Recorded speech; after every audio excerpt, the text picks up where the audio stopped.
시편 24장 23절에서 34절 말씀. 이것도 지혜로운 자들의 말씀이라. 재판할 때에 낯을 보아주는 것이 옳지 못하니라. 악인에게 내가 옳다 하는 자는 백성에게 저주를 받을 것이요 국민에게 미움을 받으려니와 오직 그를 견책하는 자는 기쁨을 얻을 것이요 또 좋은 복을 받으리라.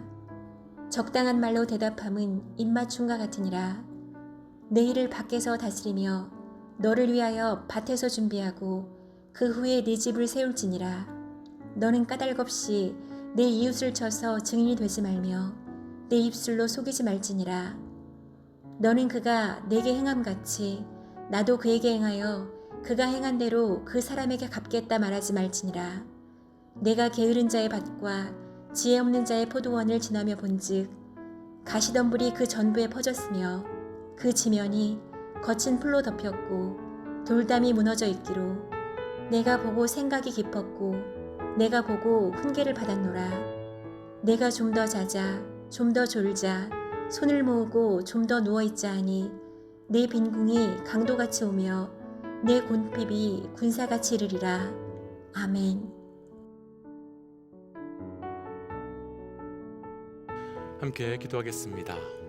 하나님, 나 같은 죄인을 의인으로 불러주시고 또 그 주의 보혈로 의인으로 살게 하신 것 감사합니다.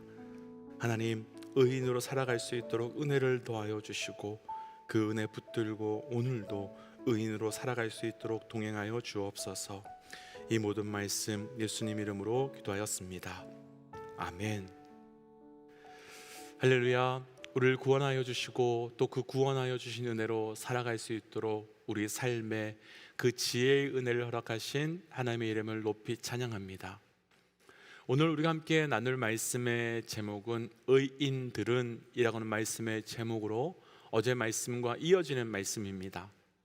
우리는 어제 말씀에서 그 악인들, 그러니까 의인들이 악인들을 바라보면서 어떻게 살아가야 되는지 또 어떻게 반응해야 되는지 그것에 관련된 말씀을 나누었는데, 오늘 말씀은 의인이 어떤 존재인지를 우리에게 증거해 주시고 있는 말씀입니다. 사실 우리의 삶에서 존재와 행함은 매우 중요한 상관관계에 있는 영역입니다. 어떤 사람이 어떤 존재라고 한다면 그 존재에 합당한 행함이 있을 때 온전한 존재라고 할 수 있습니다. 아주 간단하게 예를 들어보면, 저는 목회자이지요. 그럼 제가 목회자로서의 그 존재가 합당하려면 목회자로서 살아가는 행함이 있어야만 목회자로 온전하다고 말할 수 있지요. 그렇다면 의인들 또한 그럴 것 같은데, 어제 말씀에서는 의인들이 악인들을 보면서 어떻게 행해야 되는가에 대한 말씀이라면, 오늘 말씀은 의인이 어떤 존재인가에 대한 말씀입니다. 오늘 말씀을 함께 묵상함으로 의인으로 우리를 불러주신 우리 하나님 앞에 우리가 어떤 존재로 살아가야 되는지 함께 묵상하고, 우리의 삶의 방향이 의인의 그 존재됨에 온전히 맞추어져서 그 방향으로 나아갈 수 있으시기를 주의 이름으로 축복하며 또한 함께 도전합니다. 오늘 말씀에 나눌 첫 번째 의인들은 어제 본문으로 우리 3절과 4절 말씀, 그리고 연이어서요 오늘 본문 27절 3절과 4절과 27절을 함께 좀 읽어보겠습니다. 먼저 어제 본문인데요, 어제 본문의 3절과 4절 말씀을 함께 좀 읽어보지요. 함께 읽겠습니다. 집은 지혜로 말미암아 건축되고 명철로 말미암아 견고하게 되며 또 방들은 지식으로 말미암아 각종 귀하고 아름다운 보배로 채우게 되니라. 아멘. 그리고 연이어서 오늘 본문 27절 함께 좀 읽어볼까요? 27절입니다. 내 일을 밖에서 다스리며 너를 위하여 밭에서 준비하고 그 후에 내 집을 세울지니라. 아멘. 우리가 방금 읽었던 3절과 4절 그리고 27절에서의 공통점을 하나 발견하신 것이 좀 있으신지요? 맞습니다. 바로 집이라고 하는 단어입니다. 3절과 4절에서의 집은 지혜로 말미암아 건축되고 명철로 견고하게 될 뿐만 아니라 그 방들은 지식으로 채워져야 한다라고 말하면서 27절에서는 그 후에 너의 집을 세워야 한다라고 말하고 있습니다. 그렇다면 의인들은 어떤 존재이겠습니까? 의인들은 하나님의 집을 세우는 자이며 동시에 하나님의 집인 사람들이 바로 의인들이라는 것입니다. 먼저 저를 비롯한 모든 믿음의 동역자들에게 주의 마음으로 축복하기는 우리가 하나님의 집인 동시에 하나님의 집을 세워가야 하는, 하나님의 집을 채워가야 하는 자로 살아가는 그 의인된 삶의 은혜가 있으시기를 주의 이름으로 축복하며 도전합니다. 그렇다면 의인들, 그러니까 구원받은 사람들이 하나님의 집이 되고 하나님의 집을 세워가는 존재라는 것은 우리에게 어떤 영적 의미가 있겠습니까?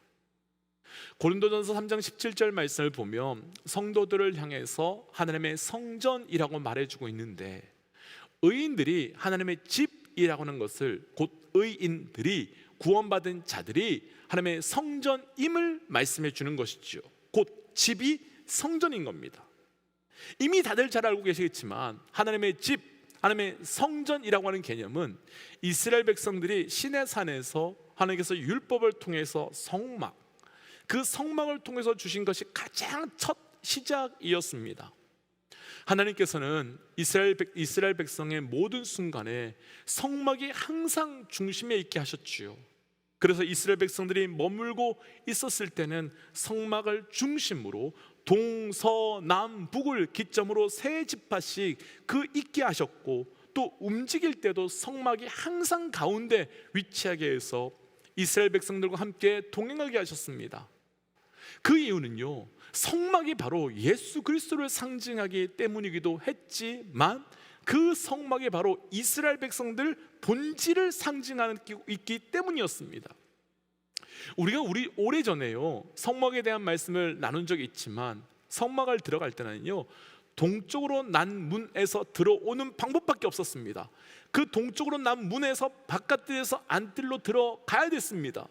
그러니까 성막의 시작은요, 다시요, 성막의 시작은요 동쪽에서 출발해서 서쪽으로 들어가게 하는, 그래서 서쪽 끝에 지성소까지 들어가게 하는 구조였습니다. 굳이 성막이 동쪽에서 서쪽으로 들어오도록 만들었던 이유가 있는데요, 성경에서의 동쪽은 어둠과 흑암을, 그래서 본질적으로 동쪽은 죄인된 방향을 상징하기 때문입니다. 가장 먼저 동쪽에 대한 말씀이 나온 것이요, 창세기 3장 24절 말씀을 보시면 아담과 하와가 선악과를 먹은 이후에 하나님께서는 그들을 에덴 동산에서 쫓아내셨다. 그런데 이후에 에덴 동산 동쪽에 그룹들과 두루 도는 불칼을 두고 세워서 생명나무를 지켰다라는 말씀이 나옵니다. 왜 동쪽에 천사들과 불칼들을 세워두셨겠습니까? 하나님께서 아담과 하와를 쫓아내신 방향이 바로 동쪽이기 때문이지요. 뿐만 아니라 창세기 13장에 가면 롯은 동쪽에 있는 소돔과 고모를 향해 갔는데, 그래서 성경에서의 동쪽은 어둠의 방향, 바로 죄의 방향을 의미합니다. 그런데 성막은 동쪽에서 서쪽으로 들어오는 문밖에 없었는데, 이스라엘 백성이 가나안 땅으로 들어올 때 바로 요단 동편에서 요단 서편으로 들어오는 것, 바로 그것이 성막의 시작을 의미하는 말씀, 그 말씀 그대로 모습이었던 겁니다. 뿐만 아니라 이스라엘 백성의 전체를 대표하는 레위 지파는 성막 곳곳에서 하나님의 전을 섬기며 세우는 일만 했었습니다. 실질적으로 레위 지파 한 지파만 그 일을 했지만, 레위 지파는 이스라엘 백성 전체를 대표하는 지파로 레위 지파만 했지만 영적 의미로는 이스라엘 전체가 한 것입니다. 그렇다면 이스라엘 백성은 성막 그 자체이며 동시에 성막을 섬기는 일, 오늘 말씀으로 이야기해서 다시 나눠본다면 하나님의 집이자 하나님의 집을 채우는 사람들로 바로 세움받았던 자들이며, 바로 의인이 하나님의 백성이며 의인이 하나님의 집을 채우는 자들이며, 이 시대로 이야기한다면 우리 성도가 바로 하나님의 집이며 하나님의 집을 채우는 사람임을 얘기하고 있는 겁니다. 그럼 우리 성도가, 우리 의인이 하나님의 집이며 하나님의 집을 채우며 세우는 자임을 안다면, 우리 성도가 하나님의 성전 그 자체이며 하나님의 성전을 세워가는 자임을 안다면, 우리가 어떻게 살아가야 되는지, 곧 우리의 삶의 방향과 우리의 삶의 행함은 매우 구체적으로 정리가 될 수 있을 것 같습니다. 앞서 나누었던 성막에서 가장 끝은 지성소입니다. 그리고 그 지성소는 하나님을 대면하는 곳이며, 그곳에 들어가기 위해서는 거룩함으로 살아가야 했습니다. 그렇다면 하나님의 집이며 성전이며 동시에 그 성전인 우리는 그분의 임재 앞에 살아가야 하며, 그분의 임재를 구하며 살아가기 위하여 거룩함으로 살아가야 되는 겁니다. 그래서 도전하기는 우리가 하나님의 성전임을 알고 그 성전을 세워가는 자임을 고백함으로 우리의 삶이 그 성전이며 거룩함으로 하나님을 대면하며 살아갈 수 있는 매일의 삶이 되어 가시기를 주의 이름으로 도전합니다. 오늘 말씀에 나누고 싶은 두 번째 의인들은 31절과 32절 말씀입니다. 31절, 32절입니다. 가시덤불이 그 전부에 퍼졌으며 그 지면이 거친 풀로 덮였고 돌담이 무너져 있기로 내가 보고 생각이 깊었고 내가 보고 훈계를 받았노라. 아멘.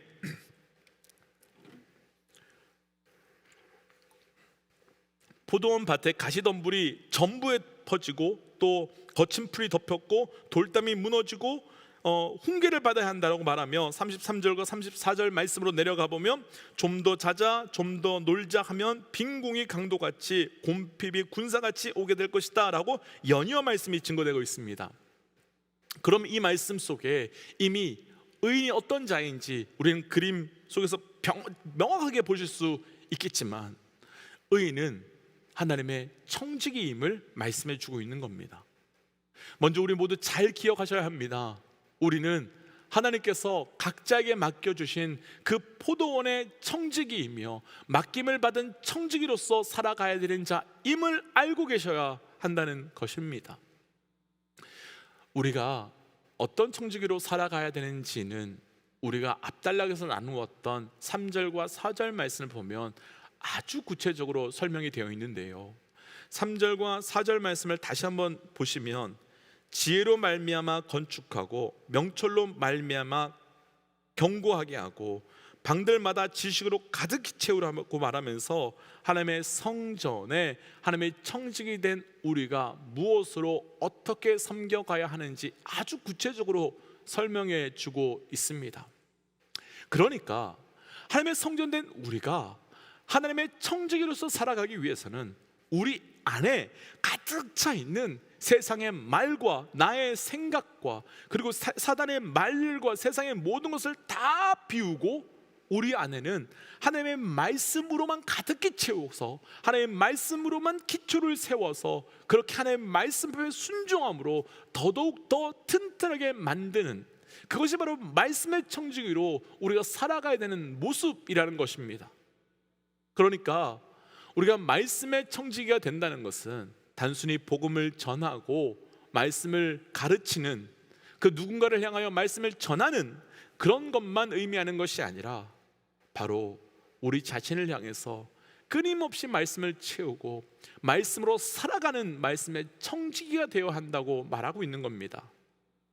그러니까 나를 성전으로 불러주신 내 삶에 내가 청지기가 된다는 것은 귀를 열고 마음을 열고 말씀을 심령에 붓고 내 삶의 기도의 마음을 채우고 내 삶의 주의 뜻을 붙잡고 사는 것, 그래서 순종함으로 계속해서 살아가는 자가 되어야 함을 우리에게 도전하고 있는 거지요. 뿐만 아니라 우리가 조금 전에 읽었던 31절 말씀을 한번 보시면 포도원의 가시덤불이 전부 퍼졌고 거친 풀이 뒤덮었고 돌담이 다 무너졌다라고 말합니다. 그럼 그 밭에서 다시 열매를 맺기 위해서는 우리가 해야 될 것이 무엇인지 아주 분명하지 않겠습니까? 그 밭을 정리해야 하고 관리해야 되고 가시덤불과 거친 불이 자라나지 못하게 해야 되고 동시에 돌담을 다시 튼튼하게 세워서 그 돌담을 허물고 들어오려고 하는 세력들이 들어오지 못하도록 해야 되지요.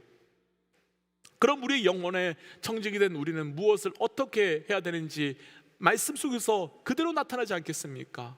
우리 안에 상처라고 하는 가시, 절망이라고 하는 거친 불이 자라나지 못하도록 뽑아내고 제거해야 됩니다. 또한 우리의 심령에 들어와 열매를 맺지 못하도록 하는, 그래서 돌을 던져서 방해하려고 하는 것들이 그 돌담을 허물지 못하도록 우리는 돌담을 튼튼하게 쌓아서 우리는 관리해야 되는 겁니다. 왜냐하면 우리 마음에는 늘 어두움과 아픔과 두려움과 걱정과 이런 것들이 계속해서 들어오며 계속해서 자라나려고 하기 때문이지요. 그런데 우리는 이것들을 제거하기 위해서 항상 기뻐하고 쉬지 말고 기도하고, 또 하나님께서 내 안에 역사해서 쉬지 말고 범사에 감사하라고 하셨던 그 말씀, 그것들을 통해서 우리에게서 나타나고 자라나고 있을 것을 제거하기 위하여 부지런한 청지기로 살아가야 하는 것입니다. 그러지 않고 좀 더 자자, 좀 더 졸자라고 하면, 눕기만 하면, 즐거워하기만 하고 쉬기만 하며 그것을 기뻐한다면 우리 심령의 성막은, 모양은 성막이지만 그 안에는 온갖 더러운 것들로 가득 찰 수밖에 없을 겁니다. 아주 간단히 생각해 본다면, 우리 집안을 정상적이라면 쓰레기와 더러운 것으로 가득 채우길 원하시는 분은 아무도 없을 것입니다. 만약 그런 것들로 조금 채워진다고 있다면 할 수 있는 대로 부지런히 닦고 치우고 버리고 청소할 것입니다. 그와 같이 우리를 성전으로 불러주시고 동시에 성전의 청지기로 불러주신 우리 하나님의 부름 앞에 온전히 성전된, 그리고 성전을 세워가는 자로 살아가는 삶이 오늘 하루 우리 삶 가운데 시작되어 가시기를 주의 이름으로 축복하며 도전합니다. 그래서 이 시간 말씀을 기억하며 이렇게 기도하고 싶습니다. 하나님, 나를 하나님의 성전으로 불러주시고 세우신 은혜 감사합니다. 그 은혜를 기억함으로 또 그 은혜로 살아가기 위하여 온전한 청지기로 살아가는 자 되게 하여 주옵소서라고 함께 기도하겠습니다. 함께 기도할까요? 하나님, 주셨던 말씀 붙들고 기도합니다. 하나님, 의인으로 온전히 살아가는 자 되어가기를 원합니다. 하나님, 의인으로 살아가며 의인으로 걸어가며 의인으로 나아갈 때마다 주께서 주신 놀라운 은혜가 우리 가운데 증거되어 나갈 수 있도록 인도하여 주시고, 하나님, 그래서 오늘도 내 삶 가운데 성전된 자로, 성전을 세워가는 자로 살아가게 하여 주시옵소서. 하나님, 오늘 주셨던 말씀처럼 온전한 의인으로 살아가기를 원합니다. 나를 성전으로 불러주시고 또 성전을 세우며 채우는 청지기로 불러주시는 것 감사합니다. 하나님, 먼저는 나의 심령의 성전과 나의 육신의 성전을 거룩하게 하여 주시고 온전히 세워감으로 살아가는 우리의 삶이 될 수 있도록 동행하여 주옵소서. 이 모든 말씀 예수님 이름으로 기도하였습니다. 아멘. 사랑하는 믿음의 동지 여러분, 우린 성전입니다. 우리의 성전을 거룩하게 세우고 채우고 또 청소하는 오늘 하루 되시기를 주의 이름으로 축복합니다. 함께 선포하고 삶의 자리로, 기도의 자리로 나아가지요. 함께 선포하겠습니다. 하나님은 살아계십니다. 아멘. 승리하십시오. 함께 기도하겠습니다.